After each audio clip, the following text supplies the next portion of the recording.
రాష్ట్ర వ్యాప్తంగా అట్టహాసంగా గణేష్ నిమజ్జనోత్సవాలు. హైదరాబాద్లో ఇంకా కొనసాగుతున్న గణనాథుల శోభాయాత్రలు.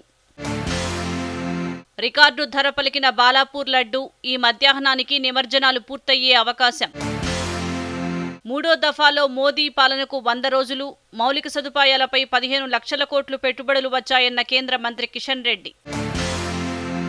జమిలీ ఎన్నికలు అమలు చేసి చూపిస్తామన్న కేంద్ర హోంమంత్రి అమిత్ షా. జనగణనపై త్వరలో కార్యాచరణ రూపొందిస్తామని వెల్లడి. ఢిల్లీ ముఖ్యమంత్రి పదవికి కేజ్రీవాల్ రాజీనామా. ఢిల్లీ నూతన సీఎంగా ప్రమాణ స్వీకారం చేయనున్న అతిషి సింగ్. డిసెంబర్ 9న సచివాలయంలో తెలంగాణ తల్లి విగ్రహాన్ని ఆవిష్కరిస్తామన్న సీఎం రేవంత్ రెడ్డి.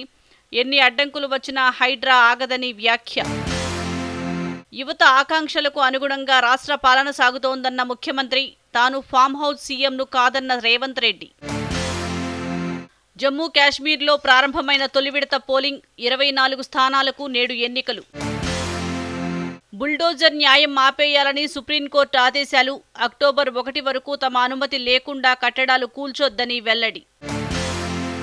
బీఆర్ఎస్ అధికారంలోకి వచ్చిన వెంటనే సచివాలయం ముందు నుంచి రాజీవ్ విగ్రహాన్ని తరలిస్తామన్న కేటీఆర్. కేసీఆర్ను దూషించడం తప్ప సీఎం రేవంత్ రెడ్డి చేసిందేమీ లేదని వ్యాఖ్య. ప్రపంచ చరిత్రలోనే తెలంగాణ సాయుధ పోరాటానికి ప్రత్యేక స్థానముందన్న కిషన్ రెడ్డి. ఓటు బ్యాంకు రాజకీయాలు అన్ని వేళలా సరికాదని వెల్లడి. లెబనాన్, సిరియాలో పేజర్ దాడులు. 9 మంది మృతి, 2000 మందికి పైగా గాయాలు. తెలంగాణను పాలించిన ఏ ప్రభుత్వం విమోచన దినోత్సవాలు నిర్వహించలేదన్న కిషన్ రెడ్డి. బండి సంజయ్. ఓటు కోసం అమరవీరుల త్యాగాలను, చరిత్రను విస్మరిస్తున్నారని విమర్శ. తెలంగాణ ఎన్నికల కమిషనర్గా రాణి కముదిని. విజిలెన్స్ కమిషనర్గా ఎంజీ గోపాల్. రాజకీయాల కోసం రాష్ట్ర ప్రయోజనాలను పణంగా పెట్టొద్దన్న మాజీ మంత్రి హరీష్ రావు. 10 నెలల్లో రాష్ట్రంలో శాంతి భద్రతలు పూర్తిగా క్షీణించాయని వ్యాఖ్య. సుప్రీంకోర్టు ఉత్తర్వులతో హైడ్రాకు మరింత మద్దతు లభించినట్లయిందన్న కమిషనర్ రంగనాథ్. జలవనరులు ఆక్రమిస్తే ఉపేక్షించేది లేదని వ్యాఖ్య. టీటీడీ డిసెంబర్ కోట ఆర్జిత సేవల టికెట్లు నేడు విడుదల. ఈ నెల 20 వరకు ఆన్లైన్లో నమోదు చేసుకునే అవకాశం. ఈరోజు ఎన్పీఎస్ వాత్సల్య పథకాన్ని ప్రారంభించనున్న కేంద్ర ఆర్థిక మంత్రి నిర్మలా సీతారామన్.